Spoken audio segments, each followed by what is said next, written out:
Bonjour et bienvenue à la série Plein Feu de Excellence en Santé Canada. Aujourd'hui, nous diffusons en direct et en personne pour la toute première fois. Grâce à la présence du programme de Leadership Force à Calgary, nous sommes ravis d'être ici en personne et aussi virtuellement avec vous tous. Je suis Carole Fancott, je suis directrice de la sécurité des patients, de l'équité et de l'engagement à ESC et je suis ravie d'animer la séance d'aujourd'hui et ravie d'être accompagnée de ces deux panélistes formidables. En face de moi, un peu à l'écart de la caméra, se trouve ma collègue Colleen Ferris, directrice de l'innovation et du développement stratégique. Elle pourra faire le lien entre nos publics virtuels et présentiels ici à Calgary. Bienvenue, Colleen. Alors, avant de commencer, je vais passer en revue certains des éléments techniques pour faire en sorte que vous tous qui soyez ailleurs au Canada disposiez de ce dont il vous faut pour vivre une expérience d'apprentissage positive. Comme c'est le cas pour toutes les séances plein feu, nous enregistrons cette séance et elle sera partagée avec l'ensemble des personnes inscrites incessamment, quelques jours après l'événement. Et nous sommes heureux d'offrir l'interprétation simultanée de cet événement par l'intermédiaire de Karine Rosbach Communication. Et je regarde au fond de la salle. Karine et son équipe sont présentes. Si vous voulez entendre l'interprétation, veuillez choisir le français sur le menu d'interprétation qui se trouve au bas de votre écran. Si vous ne voyez pas le menu d'interprétation, veuillez choisir les 3 points puis plus, et enfin, interprétation. Comme toujours, nous avons une équipe formidable dans les coulisses, alors n'hésitez pas à les contacter en cas de besoin technique en vous servant de la fonction de clavardage si vous avez besoin d'aide pendant la séance. Et notre boîte de clavardage est ouverte. Nous vous invitons à vous présenter, à partager vos questions et commentaires en anglais ou en français tout au long de la séance. Nous encourageons toujours le dialogue entre les membres qui participent au clavardage. Colleen interviendra pour souligner certains de vos commentaires et vos questions tout au long de la séance. Comme vous le savez peut-être, Excellence en Santé Canada est toujours en train d'apprendre et de désapprendre. C'est la raison pour laquelle nous sommes très reconnaissants qu'un grand nombre d'entre vous se joignent à nous d'un bout à l'autre du pays pour participer à cet apprentissage à nos côtés. Comme nous le disions, nous sommes en direct sur le traité 7, le territoire du traité 7, et nous reconnaissons que les intendants autochtones de ces territoires sont la Confédération des Blackfoot, les Tsuut'ina, la nation Nakota, ainsi que les gouvernements métis au Otipemisiwak, districts 5 et 6. Il s'agit d'un lieu de rassemblement où les rivières Bow et Elbow se rencontrent. Et c'est avec gratitude que nous pouvons nous rassembler en ce lieu magnifique. Ce matin, j'ai pu prendre le temps de marcher jusqu'à la rivière Elbow. J'ai bien aimé marcher dans la neige et j'y étais pour voir le soleil se lever, pour réfléchir à cet endroit magnifique et réfléchir aux intendants originaux de ce territoire qui sont ici depuis des millénaires. Alors, je nous invite tous et toutes à rechercher et à saisir les occasions de se réconcilier avec ce territoire et avec ses habitants. Indiquez-nous dans le clavardage d'où vous venez. D'ailleurs, merci à nos collègues de SC qui ont ajouté dans la boîte de clavardage nativeland.ca. Vous pouvez y trouver davantage d'informations sur le territoire sur lequel vous vivez.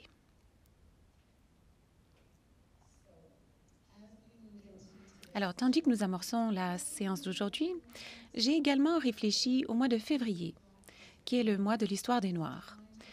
C'est le moment d'honorer, de célébrer la diversité, l'histoire et la culture des Noirs au Canada et de reconnaître leurs nombreuses contributions à la vie ici au Canada. C'est aussi l'occasion pour nous d'approfondir notre compréhension de l'histoire des Noirs au Canada. Comme je l'ai appris de nos deux panélistes qui m'accompagnent aujourd'hui, c'est également important de reconnaître les effets du colonialisme sur ce territoire, notamment le déplacement des peuples africains qui ont été amenés de force ici, sur l'île de la Tortue, dans le cadre de la traite transatlantique des esclaves. Et oui, nous avions des esclaves ici au Canada. J'apprends tout juste à quel point ces luttes pour la justice sont intimement liées pour les Premières Nations, les Inuits et les Métis, ainsi que pour les communautés noires, qui sont le résultat du colonialisme et, comme nous en discuterons aujourd'hui, les effets persistants du racisme à l'encontre des Noirs, en particulier dans le domaine des soins de santé. Bien que nous ayons cette discussion aujourd'hui à l'occasion du mois de l'histoire des Noirs, il s'agit de conversations et d'apprentissages qui doivent se produire tout au long de l'année. Alors, pour commencer, pour ceux d'entre vous qui nous rejoignent en ligne, je voulais vous donner une idée de qui est présent avec nous dans la salle.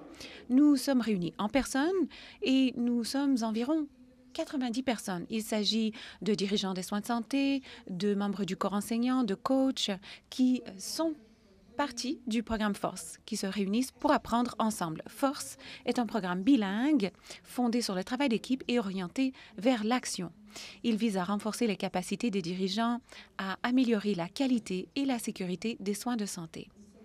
Nous sommes donc ravis de pouvoir partager cet endroit ensemble avec vous tous qui êtes présents, mais aussi avec ceux qui se joignent à nous virtuellement. Comme vous le savez, la séance d'aujourd'hui est consacrée à la santé des Noirs et au racisme à l'encontre des Noirs. Et nous souhaitons prendre des mesures pour y remédier. C'est la raison pour laquelle nous sommes ici. Nous voulons tous apprendre et changer les choses.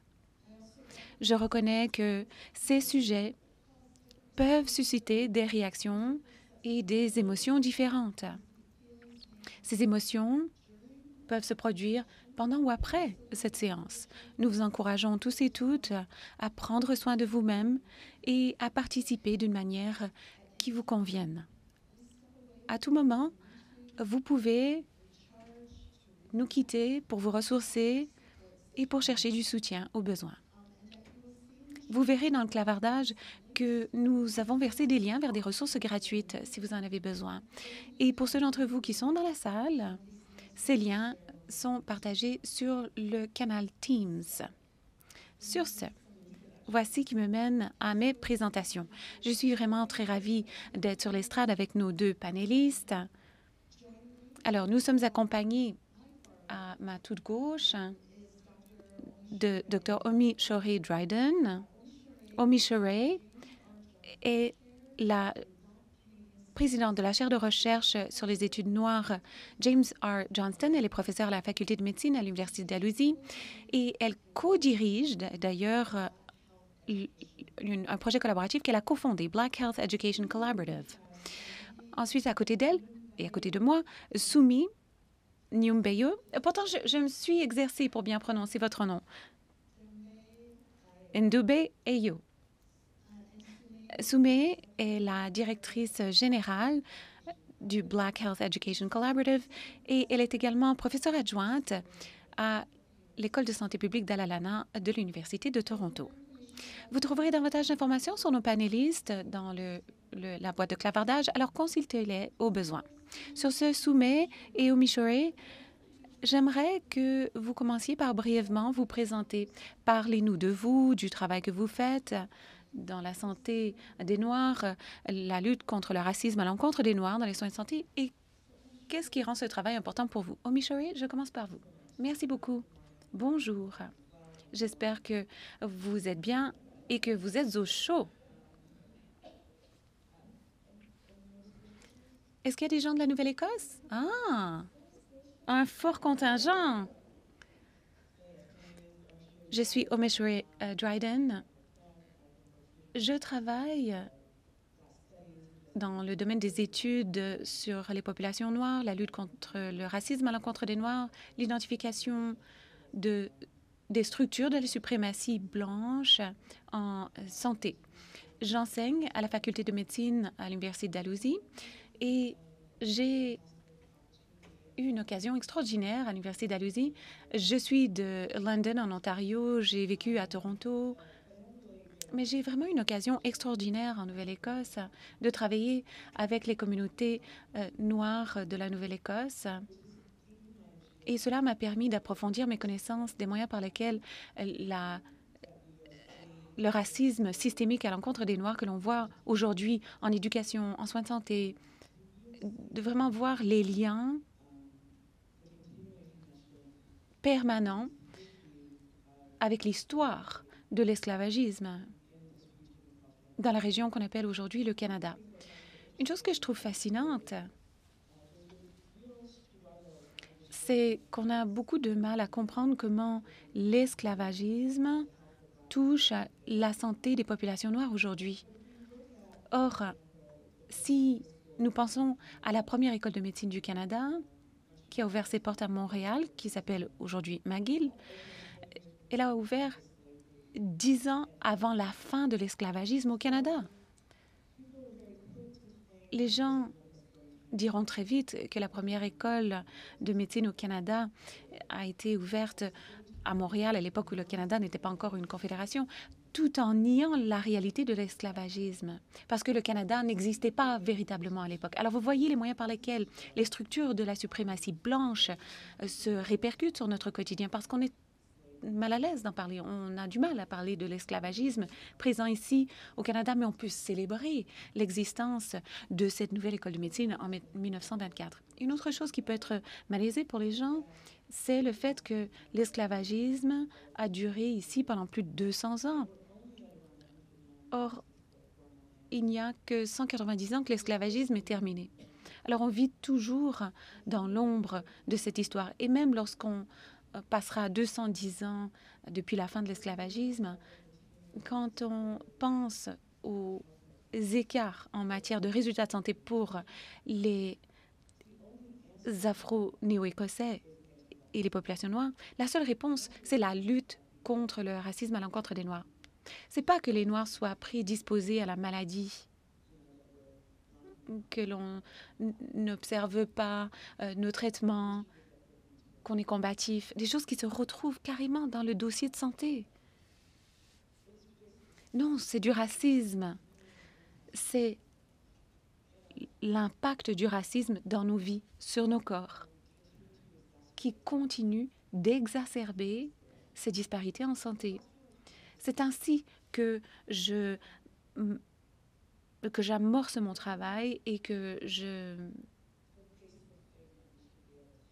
j'en viens à la conclusion que, sur le plan élémentaire, il nous faut non seulement de bons soins de santé, mais le genre de soins de santé qui nous permettent d'accéder au même bien-être. Et ce que l'on voit, c'est non seulement y a-t-il des diagnostics tardifs, erronés, mais quand on est dans le système, de soins de santé, on lutte aussi contre le racisme, tandis qu'on essaie tout simplement d'obtenir des soins. Alors voilà le travail que je fais, que l'on fait. C'est la raison pour laquelle je fais ces recherches et c'est la raison pour laquelle on a des conversations difficiles, délicates. Et c'est la raison pour laquelle on doit parler de suprématie blanche et de lutte contre le racisme à l'encontre des Noirs. C'est important de parler en langage clair des systèmes si on veut vraiment s'adonner aux mesures correctives qui donneront de meilleurs résultats. Ça, alors, merci d'avoir bien lancé le bal ainsi, Omichore. J'ai déjà la tête pleine d'idées. Mais avant de passer à nos questions, j'aimerais demander à Soumé de se présenter et de nous dire quelques mots sur ses antécédents. Je suis la directrice du Black Health Education Collaborative. Je vais parler en anglais, donc you don't have to get your headsets on. But juste pour dire bonjour, parce que je sais qu'il y a des gens ici qui viennent du Québec. Salut. Okay. So Alors, j'ai eu le grand plaisir de travailler avec Omichore depuis 3 ans au Black Education Health Collaborative. S'agissant de qui je suis, pourquoi je fais ce travail, comme personne noire, notre histoire est différente. J'ai grandi au Cameroun et je suis venue ici au Canada pour l'université. Au départ, je ne pensais pas rester. Je cherchais à quitter, en fait, mais je suis toujours ici. Il y a plus de 20 ans, je suis toujours ici. Enfin, au départ, c'était le projet, mais il a changé. La raison pour laquelle je suis restée, c'est justement rattaché au colonialisme. J'ai un oncle qui dit qu'il est un réfugié économique. Et je le dis car quand on pense au colonialisme au Canada, on ne passe pas aux moyens par lesquels le Canada participe aux luttes coloniales en dehors de ses frontières. Et pour moi, puisque je suis née au Cameroun, je suis camerounaise, j'ai grandi dans un foyer féministe. Le féminisme a toujours fait partie de ma vie. Ça a toujours fait partie de mon vocabulaire. Et le racisme est devenu quelque chose de beaucoup plus présent quand je suis venue ici au Canada. Car immédiatement, on est racialisé, on est perçu comme noir. C'est différent des autres et ça a un impact sur sa vie.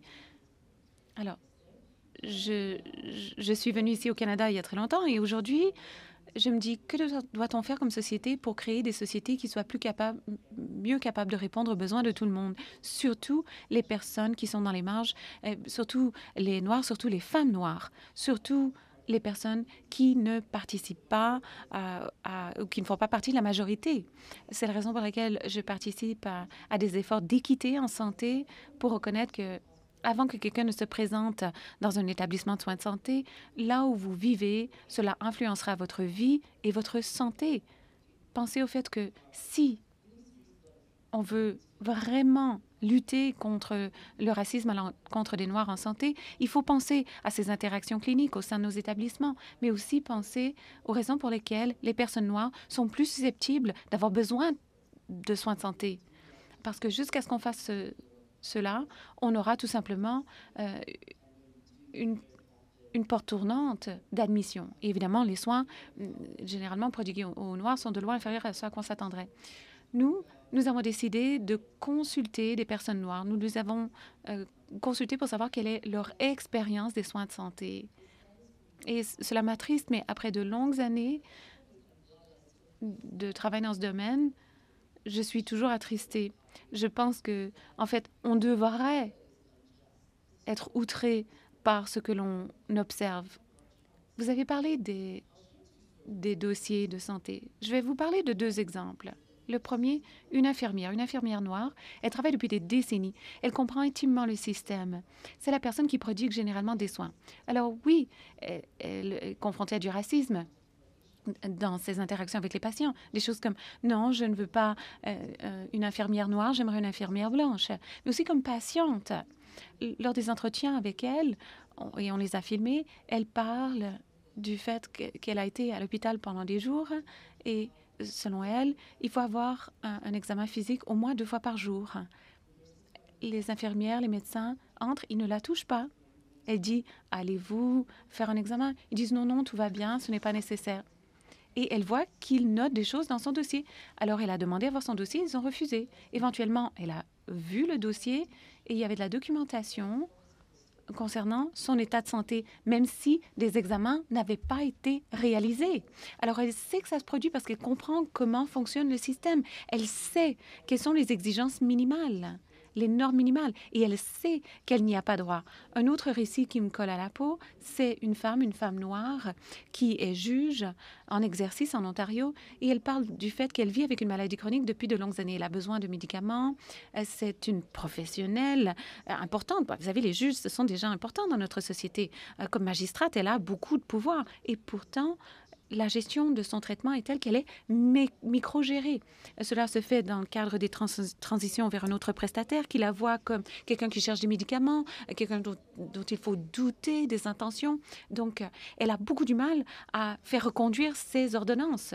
Donc, elle se retrouve souvent sans ses médicaments d'ordonnance. Ce sont 2 exemples des personnes que nous observons, les moyens par lesquels la lutte à l'encontre le racisme à l'encontre des Noirs est vécu par les Noirs dans le système. Il est important de le comprendre que les personnes marginalisées, souvent, ressentent ces difficultés, mais aussi des professionnels comme les infirmières, comme les magistrats, comme les professeurs, comme les politiciens, comme les médecins. Et leurs histoires se rejoignent, malheureusement. Thank you both. Merci à vous deux d'avoir si bien lancé les choses.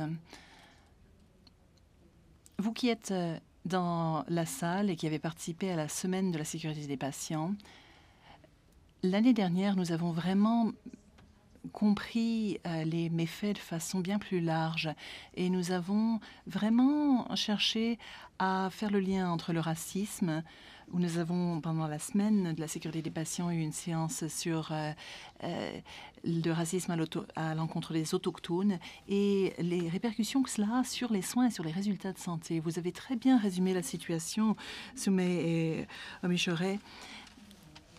Effectivement, les Noirs au Canada vivent certaines choses qui nous demandent de réévaluer certaines choses. Au vu de votre introduction, Michoré, j'aimerais vous aiguiller. Et moi, je suis une certaine orientation, mais si vous avez aussi des questions autres qui vous viennent en tête, notez cela dans la boîte de clavardage ou dans vos calepins et nous y reviendrons aussi pour réorienter la discussion éventuellement. Une collègue me disait souvent que d'être honnête, c'est de faire preuve de sympathie.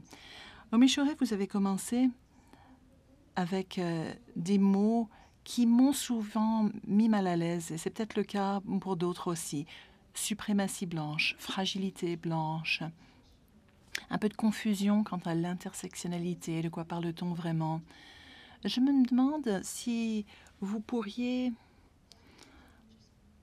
nous dire pourquoi les mots ont tant d'importance.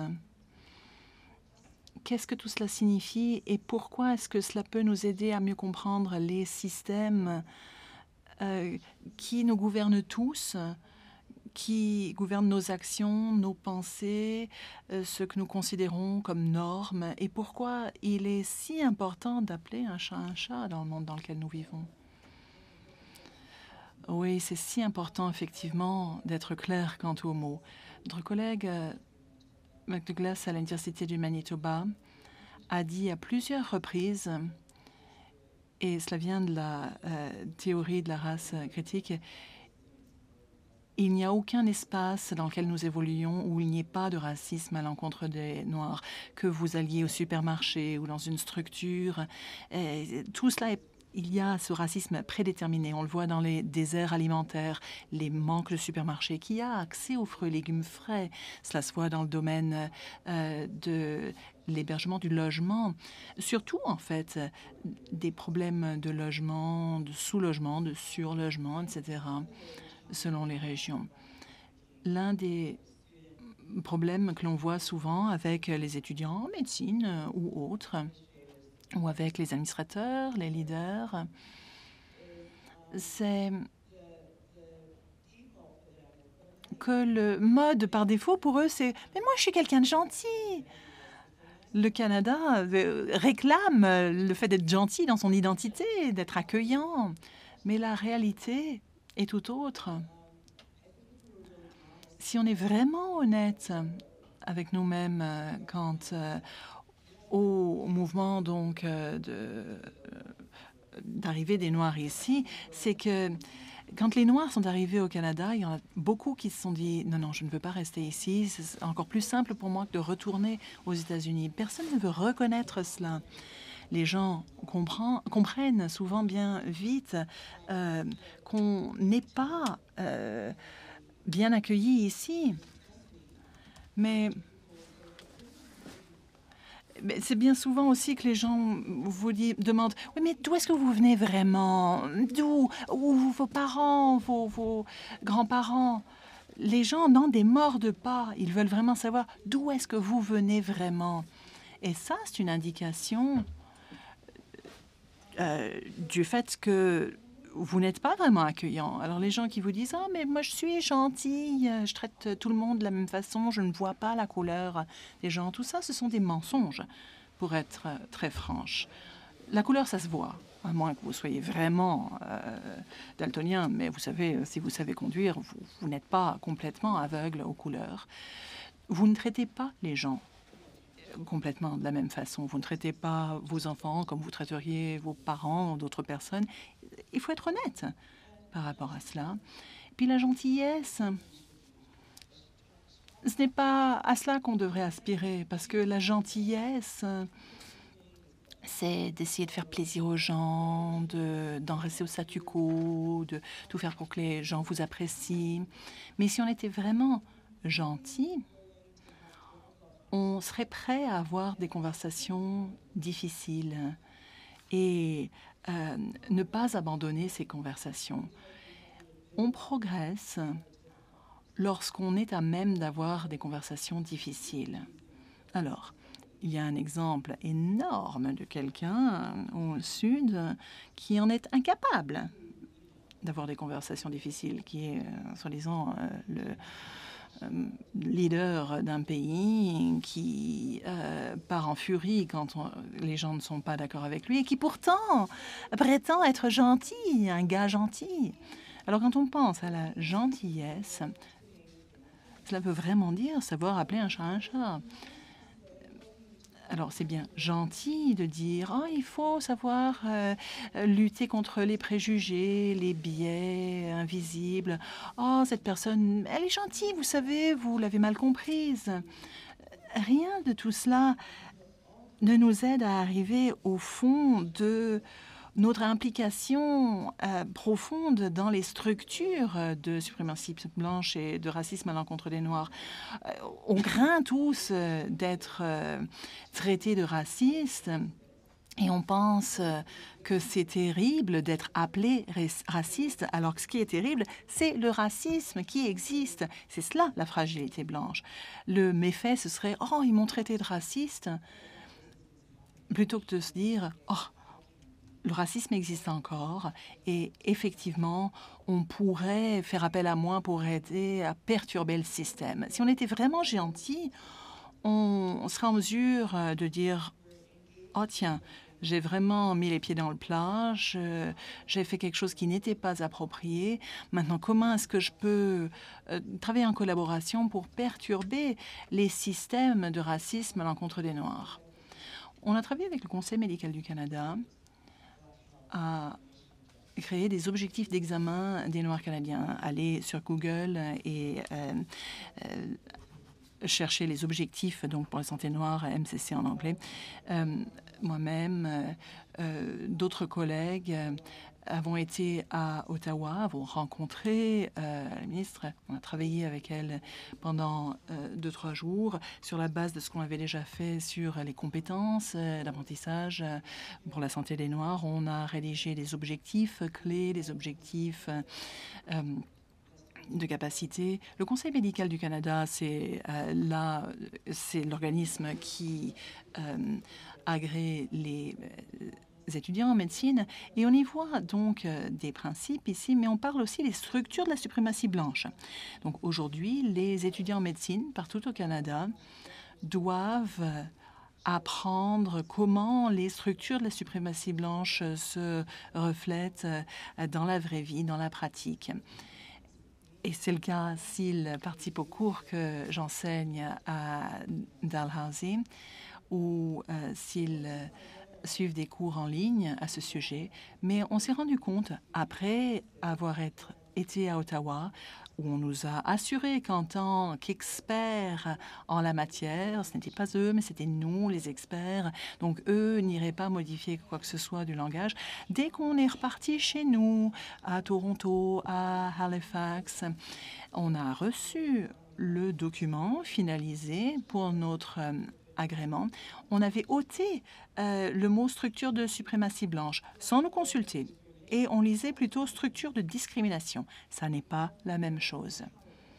L'un, c'est plus acceptable, l'autre paraît plus osé, plus direct, plus dans le mode confrontation. La seule réaction adéquate, c'était d'être vraiment outré. Et on l'a été. Et ça, c'est une réaction appropriée. Soyons clairs sur ce qu'est une réaction appropriée. On a cette attente sur laquelle il faut faire avec. Mais non, c'est important d'avoir une réaction appropriée à un comportement qui n'est pas professionnel, qui est vraiment outrant. Alors, ils nous ont dit par la suite, « Oh, on n'a pas parlé de la bourse. » On a dit, « Écoutez, on a eu 3 jours ensemble, vous n'avez pas posé de questions, sur ces bourses, sur le contexte. Vous avez attendu que les Noirs aient quitté la salle et avec les autres non-Noirs, vous avez changé le langage. » Et ça, c'est un bel exemple de suprématie blanche, de fragilité blanche. Mais je vous dis, si vous allez donc sur Google, MCC, Objectif de santé noire, vous verrez que le terme de structure de la suprématie blanche y est. Alors, on nous a invités à venir, on a travaillé là-dessus, et il nous a fallu encore 6 mois avant de revenir à ce terme-là, de le réintégrer au document, ce terme-là. Alors ça n'est pas un malentendu, ce n'est pas du préjugé ou du biais inconscient. Afin d'arriver à un changement structurel pérenne, il faut appeler les choses par leur nom. Alors, est-ce que c'était voulu? Est-ce que c'était voulu? Effectivement, oui, c'était. Est-ce qu'ils vous diront que c'était un exemple de suprématie blanche? Non, non, ils vous diront on n'avait pas compris, ce n'était pas notre intention, on ne voulait pas vous nuire. Mais leur intention était tout de même de modifier les termes. Vous avez pris des mesures pour amender les termes. Alors, vous prétendez, peut-être que ça n'était pas intentionnel, mais vous avez pris ces mesures avec intention pour modifier le document. Alors ensuite, le problème, c'est est-ce qu'on arrive à nommer cela comme étant un exemple de suprématie blanche? C'est bien à cela que ça ressemble. Mais en tant que leader, et ce sont des leaders, je ne vais pas dire que MCC, ils sont différents de Santé Canada, d'autres petites organisations, de l'hôpital Mount Sinai, etc.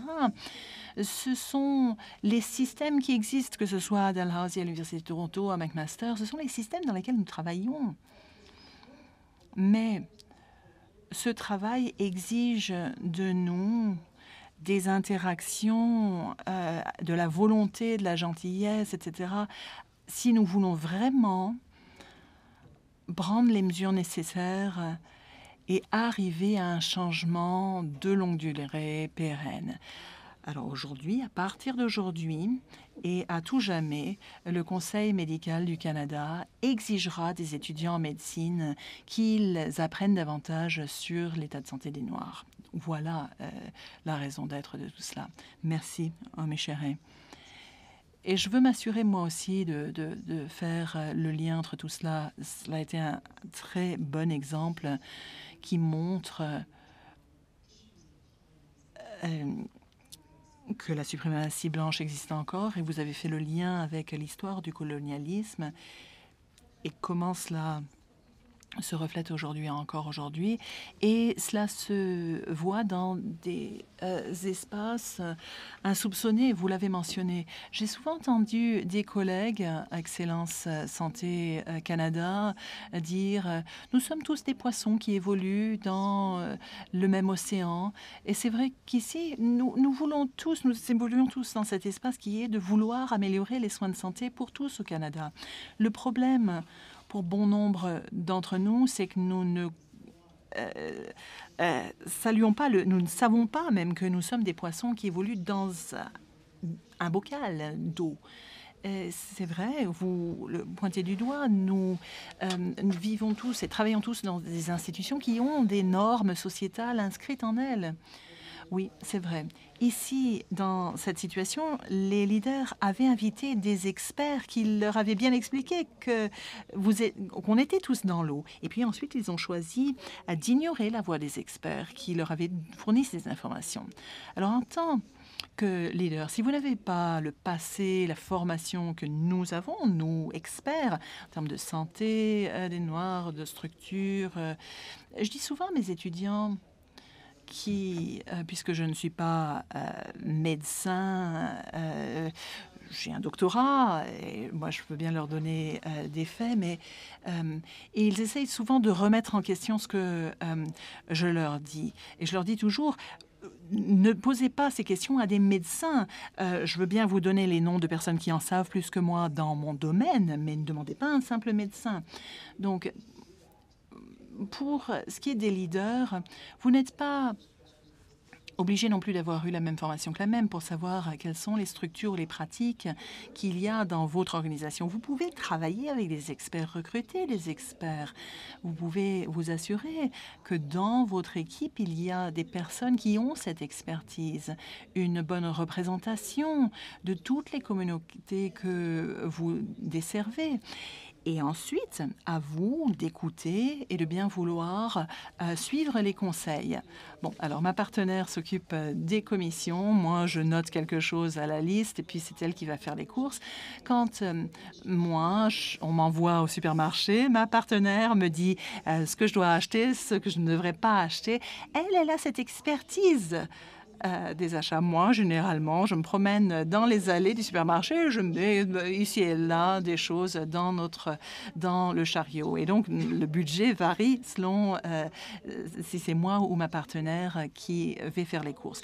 Je vous dis donc, invitez des experts et puis suivez leurs instructions. Et alors, il se crée de très belles choses parce que vous avez accepté de vous tenir un petit peu à l'écart ou alors vous avez suivi les instructions des experts. Vous avez fait des choses qui vous ont peut-être mis dans le malaise, mais vous avez un si beau résultat. Voilà, nous avons par exemple éliminé les écarts en matière de santé. On a de très bons soins de santé. On m'examine comme on devrait le faire et je n'ai donc pas d'infection secondaire. Tout cela se produit si vous voulez bien faire attention, écouter les personnes qui ont l'expertise et ensuite suivre leurs instructions. Merci, Omichare. J'ai eu l'impression, Soumé, que vous vouliez intervenir. Et je sais que Colline aussi a des questions qui nous viennent. C'est vrai, c'est là où on pâtit souvent. Les leaders ne sont pas prêts à suivre les instructions des experts. Est-ce que vous avez une certaine expertise? Oui. Et en soins de santé, c'est vrai qu'on fait un petit peu mieux, mais souvent on entend que les organisations, les leaders ne retiennent que ce qui les met à l'aise, ce qui est aligné sur la vision qu'ils ont déjà. Si ce n'est pas le cas, on vous ignore. Et alors, 2 ans plus tard, vous réinvitez les mêmes experts à se mobiliser, à consulter avec vous. Mais on vous a déjà dit ce que vous deviez faire. Il y a quelques années, la ville de Toronto a lancé un plan d'action sur le racisme à l'encontre des Noirs. Ils ont organisé des consultations, puis ils ont regardé les rapports de 40 années de consultations. Il y avait toutes sortes de rapports de toutes sortes de secteurs qui pouvaient les informer à l'échelle municipale. Bien souvent, dans nos systèmes, il y a déjà toutes sortes d'informations et puis on utilise la consultation comme piège. Alors, bien sûr, la consultation, c'est important, que d'avoir des gens qui aient l'expérience, l'expertise, c'est essentiel, mais c'est trop souvent une façon d'en rester au statu quo aussi. Et puis, les termes ont toute leur importance, surtout en termes de suprématie blanche. Pourquoi? Parce que cela a un impact. Quand je parle de racisme à l'encontre des Noirs, vous me regardez dans les yeux. Quand on parle de suprématie blanche, les Blancs sont obligés à se regarder les uns les autres, à regarder les organisations blanches. Cela change la conversation, cela change la nature du problème. Alors, bien souvent, on se dit « Oh, c'est qu'il y a quelque chose qui ne va pas dans ces communautés noires. » Il va falloir intervenir là. Non, quand on parle de suprématie blanche, c'est les politiques, les procédures, les gens qui participent à ces systèmes blancs contribuent à créer des inégalités. Et c'est pourquoi c'est important de dire cela. Ça met les gens mal à l'aise et c'est bon que ce soit le cas. C'est exactement ce que nous voulons. Nous voulons perturber la situation, nous voulons déranger les choses et faire en sorte que les choses changent. Et comme Michel aussi, moi, j'ai eu cette même expérience. On a essayé d'éliminer le terme de suprématie blanche. Et cela nous rappelle notre pouvoir, quelle que soit notre position. Nous pouvons tous résister et dire non, je ne vais pas faire comme cela, mais plutôt autrement. On a tous le pouvoir, surtout en tant que leader, de choisir où est-ce qu'on investit dans l'organisation. Moi, j'aime toujours parler d'argent. L'argent, ça me plaît parce que ça reflète les priorités. Donc, où est-ce que vous investissez? Est-ce que vous investissez dans vos personnels, vos programmes, vos politiques? Le gouvernement fédéral en est un bon exemple. Ces dernières années, il a agi en matière de santé des Noirs. Il adore parler de statistiques et nous, communauté noire, nous sommes supposés être reconnaissants. Si, on nous a donné quelques millions de dollars, mais quand on pense au fait que sur 5 ans, le gouvernement fédéral a investi quoi? 10 millions de dollars pour la santé mentale des Noirs à l'échelle du pays. Et j'étais sur le site web de Shoppers Femmes Abri récemment. Et eux avaient investi en 1 an 3 millions de dollars pour la santé des femmes, la santé mentale des femmes. Je vous dis simplement qu'on peut exiger davantage des gouvernements, des organisations, de nous-mêmes, afin qu'on investisse à la hauteur du problème. Or, aujourd'hui, ce n'est pas le cas. Il y a vraiment des écueils entre les besoins, les désirs et les façons dont les systèmes investissent. Merci beaucoup pour cet ajout. J'ai beaucoup aimé votre commentaire sur le regard. Il faut changer le regard, car en grande partie, le travail qui nous incombe, c'est un reflet du travail que nous devons faire pour nous-mêmes. C'est-à-dire, nous devons réfléchir à nos propres positions de pouvoir et de privilèges. Et que faisons-nous pour défaire ces systèmes ou perturber ces systèmes? Colleen, je vois qu'il y a des commentaires et des questions qui sont saisies dans la boîte de clavardage. Nous avons plus de 250 personnes qui nous écoutent en ligne et avec les personnes également présentes ici, il y a toutes sortes d'activités qui se font actuellement en ligne et ça interpelle beaucoup de gens. Beaucoup de gens nous disent « Wow, c'est bien ». Et vous venez justement de mentionner un commentaire. Combien de fois, lorsque nous parlons de la suprématie blanche, c'est réduit, donc c'est une façon de réduire que la suprématie blanche remet le regard sur les personnes noires plutôt que de regarder vers les personnes blanches. Et je crois que c'est clé. Beaucoup de personnes d'ailleurs nous disent qu'il faut reconnaître le langage, la langue, et il faut encourager la curiosité à l'avenir et également les points que vous avez soulevés relativement à l'engagement. Et il faut s'assurer qu'il ne s'agit pas seulement de la justification, donc de garder le status quo. Avez-vous des questions? Et une infirmière dire « Comment puis-je faire une différence dans mon travail ?» Également, elle se demande « Comment pouvons-nous aider pour changer les gens, surtout nos dirigeants, pour impulser les changements nécessaires dans les organisations. » C'est une excellente façon justement de passer à ce qui vient maintenant. Que faisons-nous maintenant? Maintenant que nous apprenons ces choses-là, qu'est-ce que nous pouvons faire? Je vous remercie de la question qui a été posée. Et lorsque nous réfléchissons aux actions, d'ailleurs, vous vous trouvez dans une salle pleine de personnes qui dirigent les changements à travers le pays. Et également, on a un auditoire en ligne qui nous écoute. Mais quelles sont les actions que nous pouvons mettre en place au niveau du système, comme vous avez dit? Évidemment, il s'agit des questions systémiques. Mais les systèmes sont composés de personnes, d'individus. Alors, qu'est-ce que nous, comme personnes qui travaillons dans les systèmes, pouvons faire et que peuvent faire les établissements pour lesquels nous travaillons et avec lesquels nous travaillons? J'aimerais poser cette question. C'est quoi votre 15 %? En quoi consiste ce 15 %?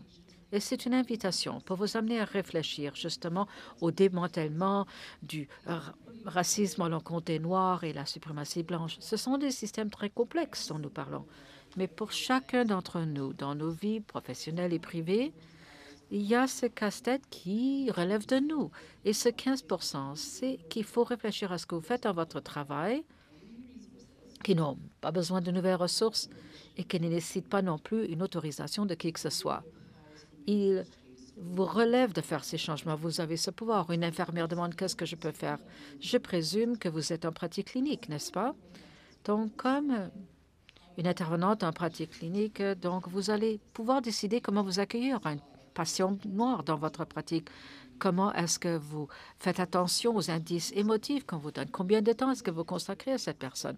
Parce que nous pouvons tous prendre ces décisions. Et ces choses comptent parce que lorsque les patients noirs s'adressent à nous, on nous dit qu'ils sont traités avec hostilité, les questions émotives sur des problèmes sont écartées, les complexités des enjeux médicaux, donc suscitent toujours un intérêt de vouloir les réduire. Donc, comme clinicien, vous pouvez faire beaucoup de choses. Alors, il faut Essayez de comprendre pourquoi la personne vient vous consulter et les écouter. Et dans le travail que nous avons effectué, l'écoute est très importante. Nous avons demandé aux gens, écoutez, qu'est-ce que vous voulez que le prestataire de santé sache? Écoutez, c'est ce que nous disons. On écarte souvent les personnes noires. On n'a pas besoin d'argent pour écouter. Non, pas du tout nécessaire. Il suffit d'être présent pour ce faire. Je crois qu'il y a ces petites choses que nous pouvons tous mettre en place.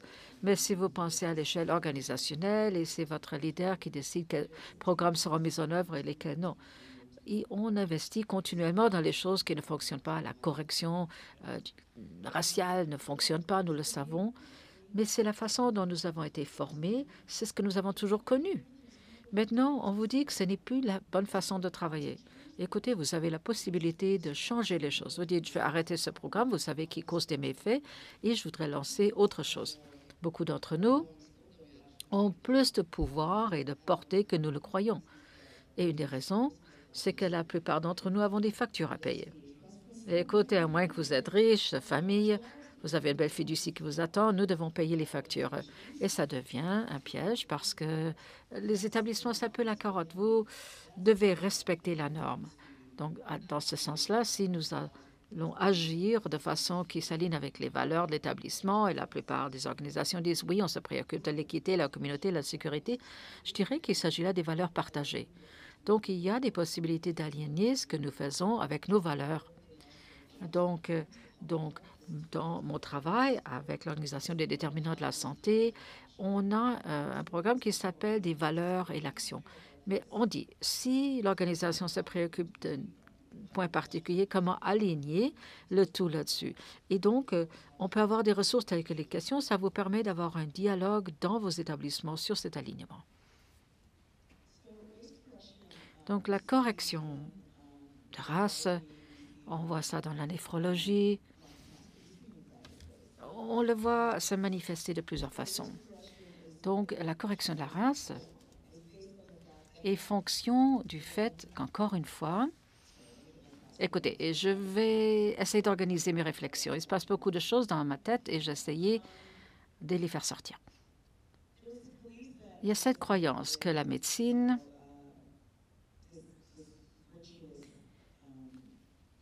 est une pratique de vertu.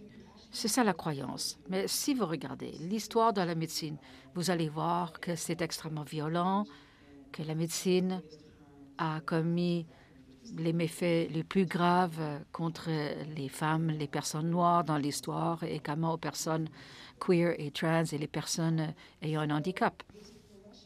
Donc la correction raciale fait partie de ces méfaits, non seulement commises par la médecine, mais par la science également. Il y a la croyance que les personnes blanches, c'est une race et les personnes noires sont une autre race.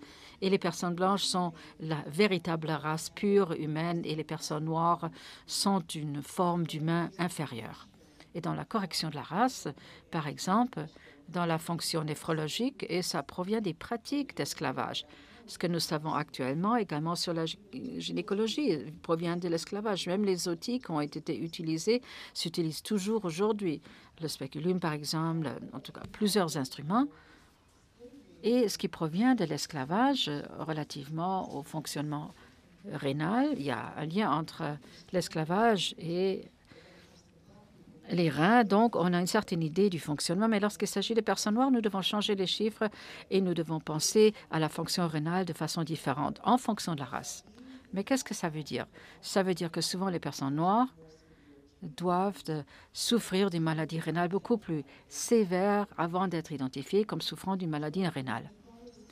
Donc l'association des néphrologues aux États-Unis dispose des données qui remontent à plusieurs siècles. Il n'y a rien dans ces données qui soutiennent la correction de la race en matière de néphrologie. Mais l'Association néphrologique au Canada utilise toujours la correction de la race dans la fonction rénale parce qu'ils prétendent qu'ils ne disposent pas des bonnes données.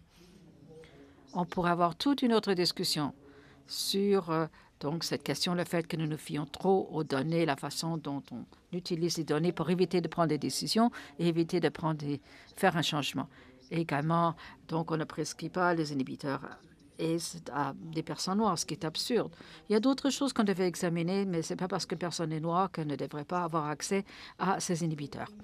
Donc, lorsque vous regardez les normes de pratique, il faut savoir qu'on doit faire telle chose qui sont structurées en fonction de la suprématie blanche, mais on considère que c'est ça, la norme de pratique. Et beaucoup de choses sont considérées juridiquement correctes, mais ça ne veut pas dire que ça soit juste. Lorsqu'on regarde les praticiens qui comprennent que ces soins sont axés dans le racisme, à ce moment-là, ils regardent les patients et ils vont traiter les patients de façon plus appropriée.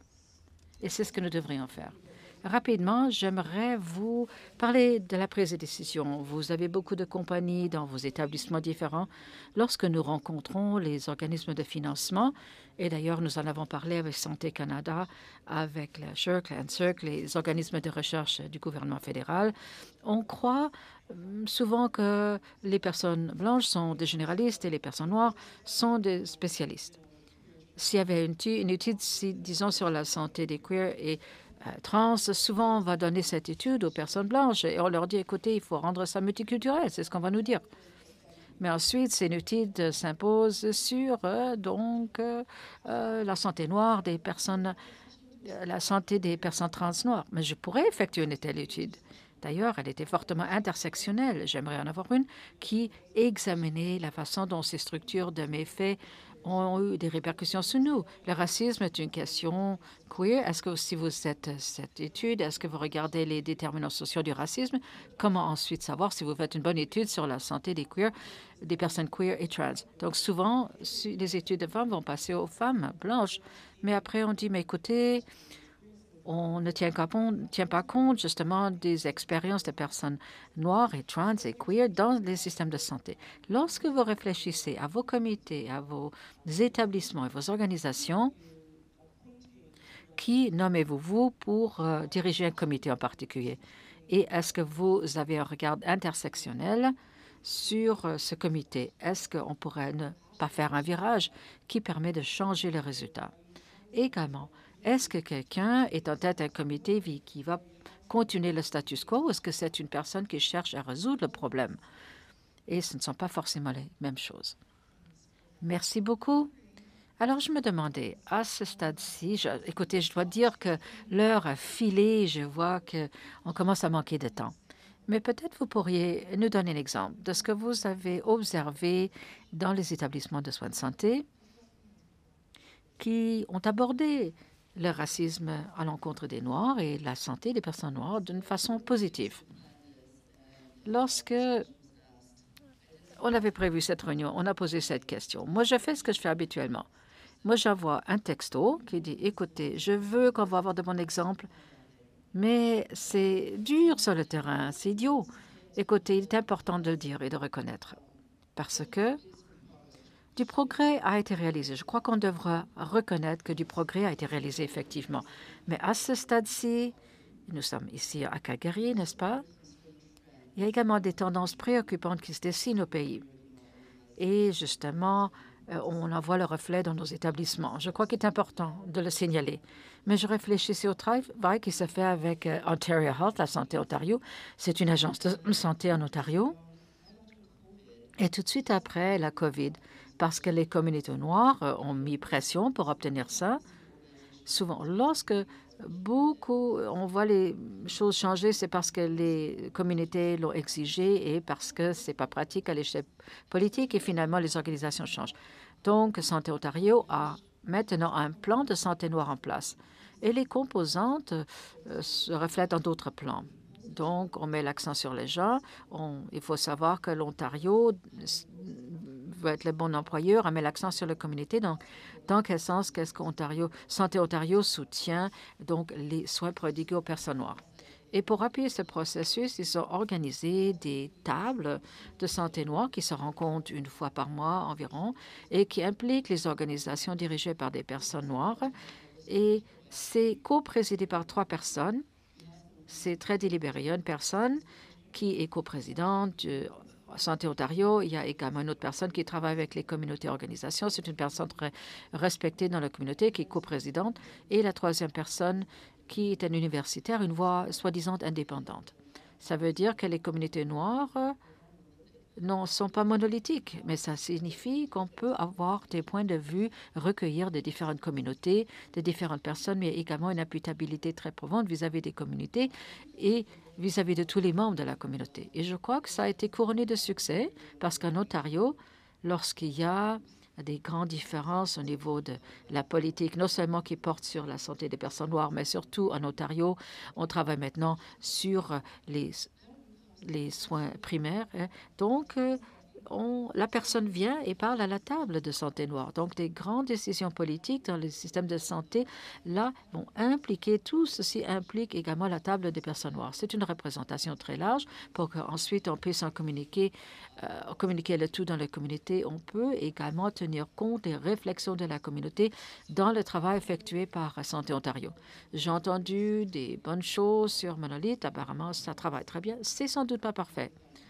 Rarement, on trouve des modèles parfaits. Mais j'avais mentionné tout à l'heure du travail qui se fait à Toronto, dans la ville, donc avec le plan anti-racisme en l'encontre des Noirs. C'est un plan multisectoriel. Donc, il y a des actions qui relèvent du système de santé, mais également pour la protection de l'enfance et pour le logement. C'est une approche multisectorielle. Mais je dirais, bon, il y a un collègue qui vient de terminer son doctorat qui essaie de voir comment on met en œuvre ce plan. Et il y a une question qui lui était constamment posée dans leurs entrevues. Pourquoi noir? Pourquoi faut-il mettre l'accent sur les personnes noires de façon distincte? Et je crois que dans les organisations, c'est une question qui revient toujours. Et pourquoi noir? Exactement, c'est pourquoi que nous avons lancé cette séance de l'histoire unique et justement les inégalités qui existaient, qui continuent d'exister, vont continuer d'exister pendant les générations. Et dans certains cas, ces inégalités accroissent. Mais je dirais, si on prenait un excellent exemple, c'est l'MCC, on a donc un plan d'examination de la santé noire. C'est un excellent exemple. À la surface, on se demande, mais oui, c'est formidable, comment font-ils? Et ensuite, le parcours qui nous a permis d'y arriver, c'est quelque chose dont on a parlé. Le CMHA, l'Association médicale du Canada, a fait une excellente recherche sur la santé des personnes noires. À la surface, c'est excellent. En 2022 et en octobre 2024 également, il y avait une autre série. Ce qui manque, sont les 3 ans et plus que ceci a pris pour publier cette émission. Et lorsqu'on a lancé le processus, il n'avait pas encore publié des recherches, des articles de recherche des chercheurs noirs depuis 100 ans, qui existent depuis 100 ans. Et c'est une composante qui également compte lorsque nous identifions ce qui constitue un bon exemple. À Nouvelle-Écosse, nous travaillons sur le projet Fair Care, les soins équitables, et nous travaillons également avec la gouvernance des données avec les communautés. Et nous sommes à l'arrêt. Il y a eu la table de concertation noire, et c'est la table qui avait la possibilité de décider qui aurait accès donc à la recherche des personnes noires en Nouvelle-Écosse. Maintenant, c'est les personnes noires qui déterminent qui a accès. Donc, ce n'est pas seulement une question d'avoir l'expérience et d'avoir une éthique relativement à l'accès aux données, mais ça veut dire que vous avez de l'expérience relativement à la racisme, anti-racisme à l'encontre des Noirs. Et je dirais que, bon, jusqu'ici, nous en sommes arrivés à un certain point, mais nous sommes en arrêt. Et ça veut dire que plus d'agitation, plus d'intervention s'impose. Et à un moment donné, nous pourrons dire, écoutez, c'est la toute première province au pays où vous avez un modèle de gouvernance des données qui vraiment est axé dans les communautés noires en Nouvelle-Écosse. C'est-à-dire que nous contrôlons nos données réelles et ensuite nous pouvons décider qui peut les interpréter, qui a accès, qui peut écrire sur ces données. Mais nous n'y sommes pas encore. Mais ce processus également est un exemple d'excellence. Et je crois qu'il est important pour vous de composer avec ça, c'est-à-dire comment pouvez-vous vous lancer dans ces processus difficiles. Il faut comprendre que c'est un marathon qui normalement se fait vraiment comme une course rapide, à la même vitesse. Merci beaucoup à vous deux. Et j'ai l'impression que je pourrais passer le reste de l'après-midi ici dans cette belle chaise et parler avec vous. Le temps a filé si rapidement. Je regarde vers ma collègue Colleen. Est-ce que vous aimeriez dire quelque chose avant que nous ne terminions? Donc, beaucoup de reconnaissance dans le chat relativement à la discussion. Et c'était très probant, ceci vraiment nous amène à réfléchir pour passer à l'action. Et alors que nous concluons la séance d'aujourd'hui, alors j'accueillerai le public pour y réfléchir. C'est-à-dire, quelle est une chose que vous pouvez faire aujourd'hui, peu importe où vous vous situez dans le système de santé, pour aborder le racisme à l'encontre des Noirs dans la santé. Donc, là-dessus, j'aimerais remercier Shumei Omichere pour cette conversation formidable et j'aurais tellement aimé continuer. Je tiens également à remercier nos participants de nous avoir écoutés et de nous avoir consacré cette heure pour en apprendre plus avec nous. Et nous vous encourageons à continuer le parcours sur lequel vous vous trouvez pour apprendre, pour désapprendre et pour réfléchir aux actions que vous pouvez mettre en place. Vous voyez donc qu'il y a un sondage qui s'affiche sur vos écrans et nous accueillons vraiment beaucoup vos rétroactions. Ça nous aide beaucoup à continuer avec les séries Plein Feu, alors que nous continuons de travailler avec vous pour prévoir les autres séances. Et vous allez recevoir également un courriel de suivi avec un lien à l'enregistrement que nous vous invitons à partager auprès de vos collègues. Il y aura également des ressources que Shumei et Omichere auraient peut-être mentionnées et d'autres ressources également qui vous aideront à poursuivre votre apprentissage. Donc, un petit rappel, s'il vous plaît, prenez soin de vous après la session. Et encore une fois, l'équipe donc va mettre le lien aux ressources dans le chat. Encore une fois, un grand merci à Omichere et Shumei. Merci beaucoup encore une fois à notre public. Également, j'aimerais chaleureusement remercier l'équipe de l'ESC derrière les coulisses qui a tout rendu possible et à nos interprètes également qui font un travail formidable à l'improviste. Ceci conclut notre diffusion virtuelle. Je vous souhaite une très belle journée. Merci.